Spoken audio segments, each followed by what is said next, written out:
Do you want to know how our judicial system is flawed and how to understand emotionally predatory individuals when it comes to your money? Hi, I'm Christina Dolan, your expert licensed psychotherapist with my own private behavioral health practice.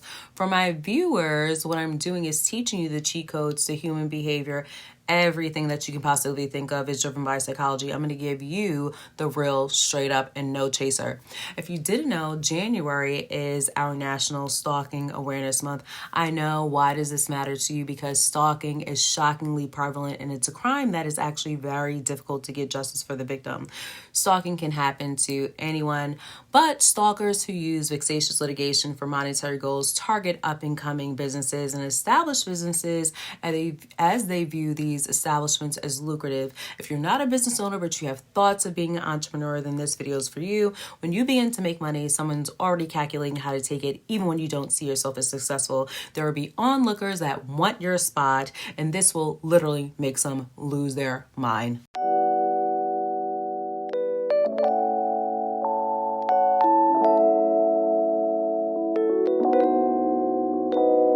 I personally take this topic very seriously. I just straight up despise abusers. I'm a natural healer.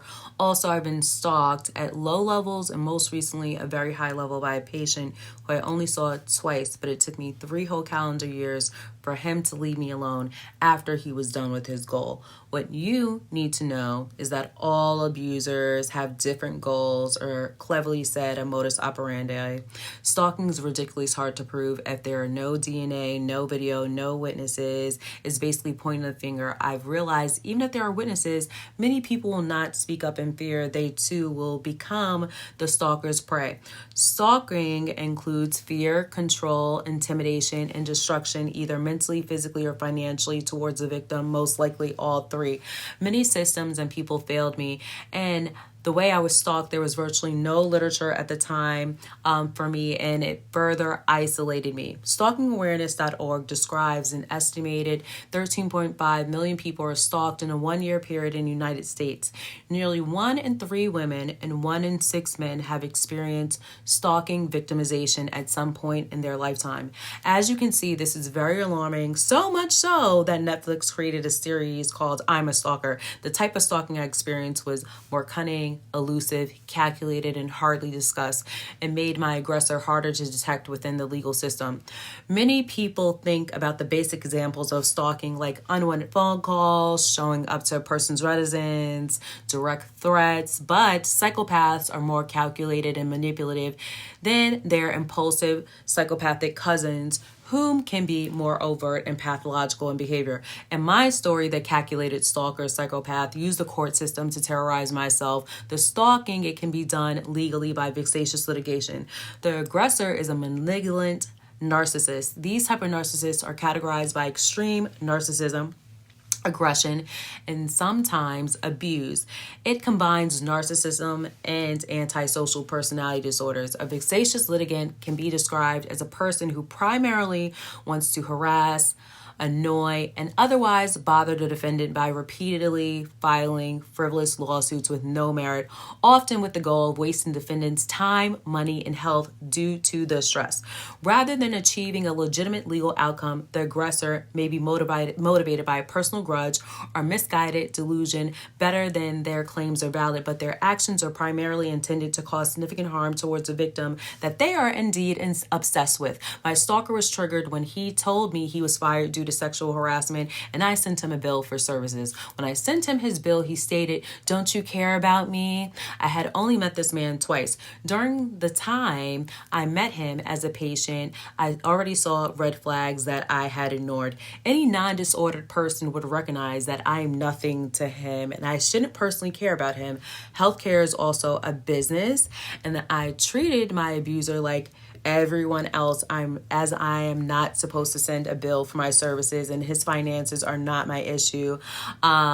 He was very disordered in thinking. That triggered an uncontrollable rage I would spend 3 years of my life trying to move forward from, but I've never seen such an unwarranted, uncontrollable rage. He immediately went on to multiple social media accounts to cyberbully, harass, and stalk me. Since I teach boundaries, it only makes sense to have them, but in a narcissistic fashion, narcissists do not like when they cannot control you, and advocating for yourself is a threat. This aggressor displayed a defense mechanism of transference where he dumped a lifetime of his trauma onto myself, my husband, our family. Our young son suffered emotionally for quite some time, as we all were the malignant, narcissist, psychopath, scapegoat.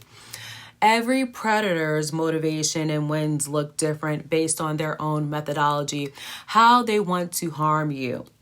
If someone is annoying, harassing, and it's unwanted, do you see how vexation litigation parallels with stalking? However, within the United States, a vast majority of states do not recognize vexatious litigation as an issue. One of my goals as a licensed psychotherapist is, through my lived experience and trauma during Stalking Awareness Month, is to educate the populace on how this type of abuse occurs and recognizing the warning signs. Stalking is defined as a variety of tactics, including but not limited to unwanted contact, including telephone calls, texts, contact via social media, unwanted gifts, showing up, approaching an individual, family, friends, monitoring, surveillance, property damage, and threats. Wouldn't unwanted contact definitely be dragging someone to court solely to abuse them psychologically and financially, be stalking them when there is no merit? Standing up to any type of narcissist by having boundaries and standards, I've always noticed, results in a narcissistic rage. They want you to pay for not being dead to be able to be used. They're more dangerous and criminal-minded. The person, the more vicious with their intensity and duration of their narcissistic injury to seek vengeance against those that did not allow them to control them nor disrespect them. My psychopathic, malignant, narcissist, vexatious litigant came to my place of business as a business owner. People come to me. Of course, I'm going to take it personally when they cause drama and harm in my space. I do believe he targeted me and had a history of targeting small mental health businesses. This abuser went online to file lawsuits at old addresses of myself and my husband that were forwarded to us. Yet I met my aggressor in a professional setting. He was letting us know he was watching us. This predator was additionally trying to break up a family with his jealousy. He even got arrested near my house for a traffic incident. He filed lawsuit every few weeks for almost 3 years. We had a restraining order, and once he was locked up for 30 days. But all that did was embrazen him. One of my abuser's primary goals was to abuse me financially, as he saw I was successful and he did not have a job and clearly not capable of keeping one. Just like he was watching me, I looked him up, and he registered a business, but I knew it wasn't legitimate, and he just registered. This told me that he was jealous of my success and wanted it for himself. He was trying to destiny swap with me. I've noticed this with some narcissists. If they think that they can harm you, they will obtain your anointing and blessings. Many times the abuse is rooted in jealousy and obsession. My abuser spent 3 years trying to pull me away from my livelihood to redirect my focus towards him. He was behaving in a way if I was entitled to take care of him and pay him.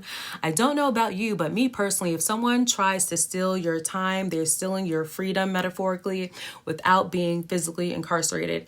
If someone is intentionally trying to make you bankrupt by vexatious litigation and requesting a settlement because of poor legislation, protections against not just regular citizens and healthcare providers, this is extremely problematic. How are there no agencies for the very people that heal us and make society better? Not only is there vexatious litigation stalking, he was extorting me. My aggressor stalked me by the way of loopholes through the law. Instead of straight up making personal demands like the impulsive sociopath, this psychopath is manipulating and triangulating the court system. At year 3, he did write us a threatening note to our home about he was going to take away all of our assets. The definition of extortion is imposing an action or obtaining something by force or coercion.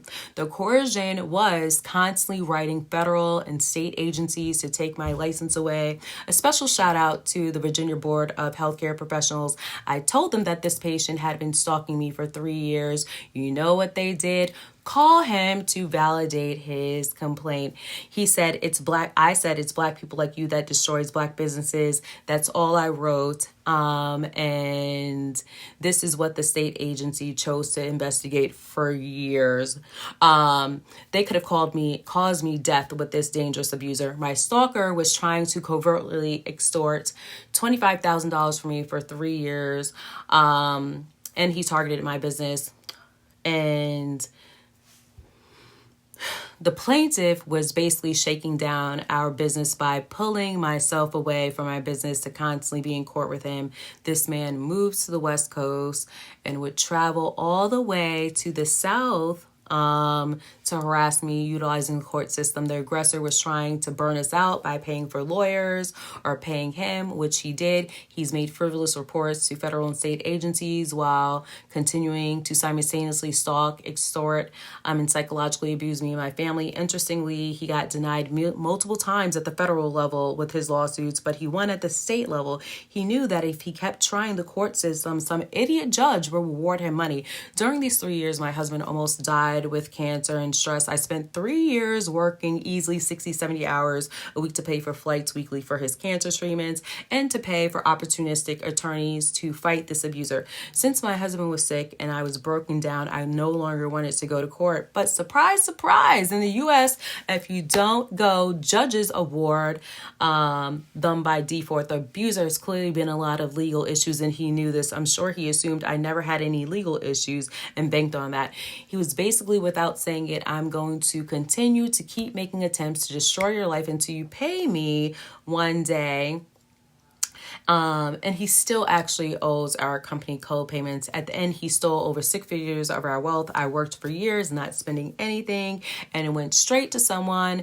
And all I did is make him mad for standing up for myself, and I was the one that was emotionally abused. This kind of financial abuse, which ties into emotional abuse, if someone is nefarious without merit, seeking financial compensation, now they're utilizing the court system to extort the defendant.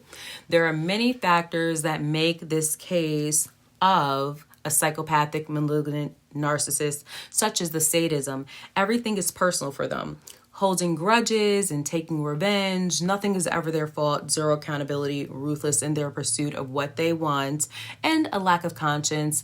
Their behaviors cause triangulation and fighting against innocent parties. Now the defendant, victim, in this case myself, is angry with the court system, the plaintiff's lawyers, and whatever systems have enabled this behavior. Now if I had behavioral problems, I'd be seeking vengeance with these innocent bystanders and agencies, creating more enemies for myself. That's what the narcissist wants to keep people constantly fighting. I had patients discuss abuse by Vexatious litigation, and I've read very few stories on it, but I'm sure we will see a rise in it as society, as people become more desperate and entitled to live a privileged lifestyle because of social media, and they've done nothing to earn it. I'm sure this kind of abuse has been happening, but victims of this kind of abuse often don't know what's happening to them. They don't have anyone to share their experiences with. They may not even know what to call it, how to label these abusive behaviors, leading them to have mental health issues with the intense form of psychological, financial, and emotional abuse.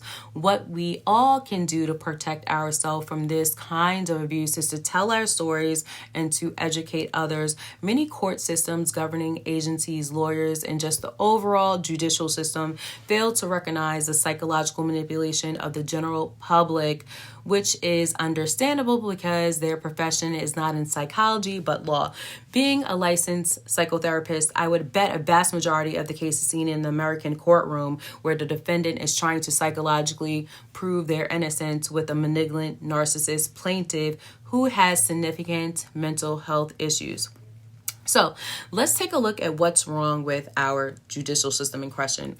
The judicial system needs to start to take into account everyone's mental health, not just in criminal cases, but in civil cases, as millions of people may have been at risk for this type of abuse that I'm discussing in this video. Judges aren't skilled in psychology, but there should definitely be a push for some awareness. I believe court systems should have licensed behavioral healthcare providers as another layer to make sure we're not inadvertently punishing the innocent. Nothing will ever be perfect, but psychology professionals in the courtroom at this time, we're in a mental health crisis as a nation, and this is an absolute must. Since legal systems are flawed, what do criminal-minded people do? They think of ways to manipulate situations, even the law, to their own advantage. Just some interesting facts in civil cases. Did you know civil cases, judges won't even listen to the account of the events prior to the civil case being filed, but in criminal cases, the judges will listen to the events prior to the criminal case being presented. How does this make sense? How is the legal system operating in a fair and impartial way? If the civil cases, you cannot discuss the history for the judge to make more of an accurate determination between both parties. In any other arena, history would be important. History with medical health, history with car maintenance, history when dating someone, history when trying to obtain credit, and any other thing, but not in civil cases where people's livelihoods are at stake.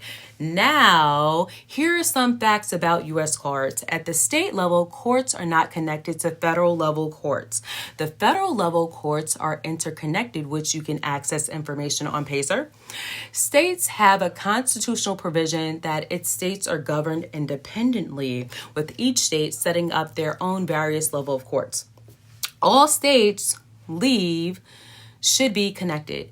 If they were, this man wouldn't have the ability to have financially abused me and my business at the tune of over 6 figures. The states have a constitutional provision that its states are governed independently, with each state setting up their own various levels of courts.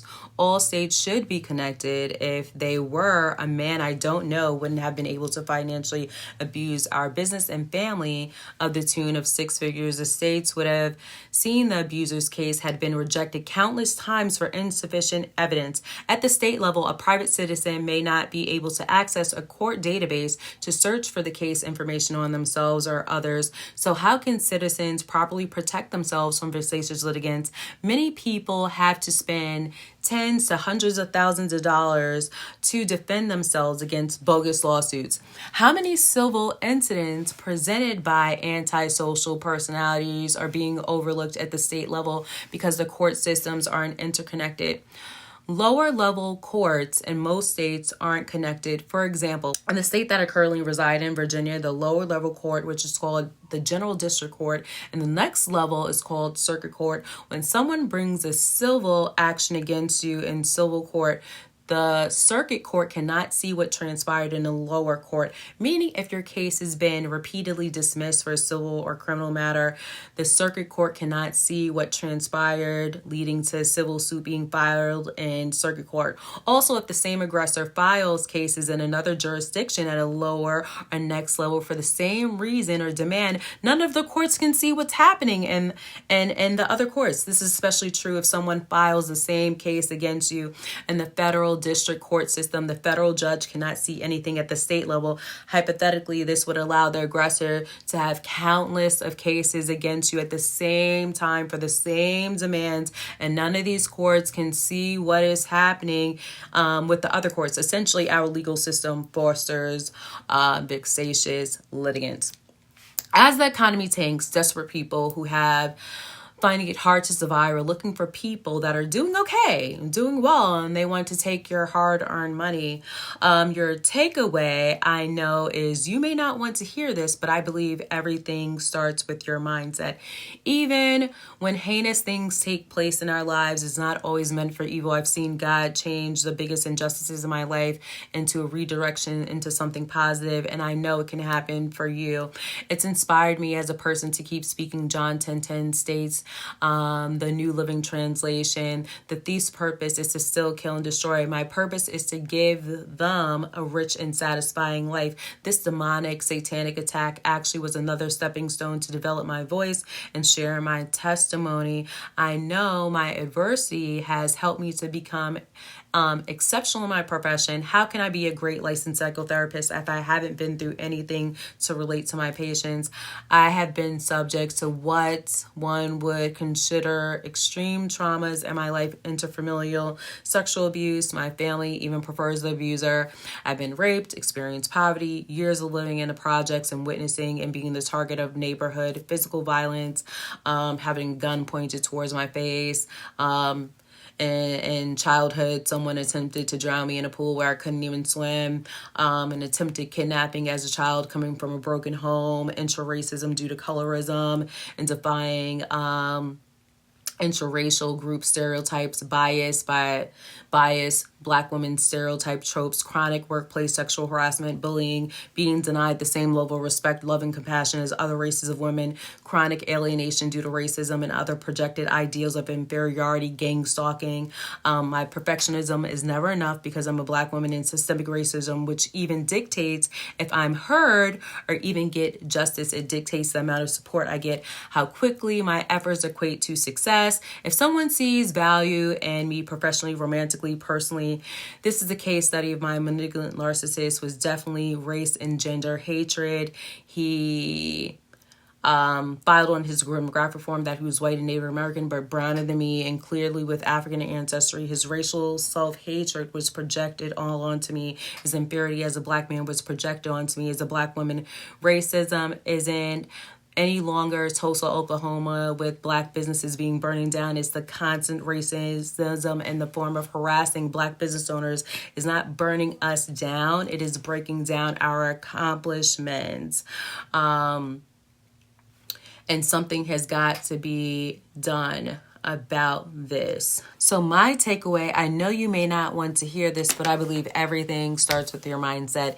Even when heinous things take place in our lives, it's not always meant for evil. I've seen God change the biggest injustices of persecution in my life into a redirection to something positive, and I know it can happen to you.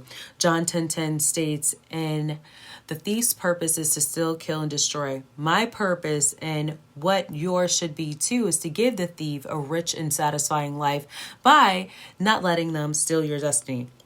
This demonic attack was actually another stepping stone to develop my voice, character, and strength to share my testimony. I know my adversity has helped me to become exceptional in my profession. How can I be a great licensed psychotherapist if I haven't been through anything to relate to my patients? I wonder if you can think how your trials and tribulations grew you. Solutions. Every courtroom should have a licensed psychotherapist on staff, period. Every state should have strict, vexatious litigation laws. There should be a universal civil legal database where all states, for those who work in the legal industry, can see a person's filing history. I don't think the criminal should have more rights than the citizen. Judges need to listen to evidence in civil cases. There needs to be stiff penalties for psychological abuse. Just because you cannot see scars doesn't mean there isn't any. If someone psychologically, financially abuses someone, that causes physical ailments and breaking down someone's body via their mind. And that's criminal to me as a licensed psychotherapist. We need to question why mental competency isn't taken into account. It's taken into account when a crime is committed, but the plaintiff's mental competency isn't taken into account or questioned, and it's only questioned during criminal proceedings. Then why isn't it questioned civilly? If you've ever been the victim of a narcissistic psychopath, you would understand how criminal this behavior is. The aggressor basically wants you to take your own life without them even touching you. I wonder how many people have unjustly lost their homes, become bankrupt, destroyed their personal lives, lost their business, and even lost their lives over this insanity. If the United States is built on small business ownership, having criminals like this threaten the economy and is one of the many problems that is currently causing an oligarchy. Some solution should be Proceedings should be prolonged if the defendant petitions to the court that they believe that the plaintiff has a psychological problem due to the absurdness of the plaintiff's allegations, and for the judge to view the mental faculties of the plaintiff in or around said time the suit was filed. The laws in this country should not allow the plaintiff to court shop like the court system is a mall to try out different jurisdictions to see which judge would be stupid enough to fall for the narcissist manipulation, which is a primary characteristic of narcissistic abuse triangulation. We should know all people are not honest under oath. Many are delusional and believe their own lies. New and innovative measures need to be discussed before and exalted before dangerous rulings are made towards defendants. I believe the uptick in mental health issues is due to dysfunctional behaviors that abuses citizens, and it's really simple fixes. It should be a universal database which would protect large and small businesses with financial predators. As a small business owner, I understand the push for robots because dangerous humans can cause dangerous problems. People like my aggressor will be the individuals to take jobs away. Not dealing with vexatious litigants negatively impacts capitalism. Facts. Did you know that only 5 states have vexatious litigation laws? Florida, California, Hawaii, Ohio, Texas. It could be safe to assume in the other whopping 45 states, lawyers may not even know about vexatious litigation, and then they won't know how to defend the defendants in an informed manner. So let's have a discussion below. Have you ever been the victim of a vexatious litigant? What was their vengeance goal? And what can people learn from your own story? Let's talk and let's get it.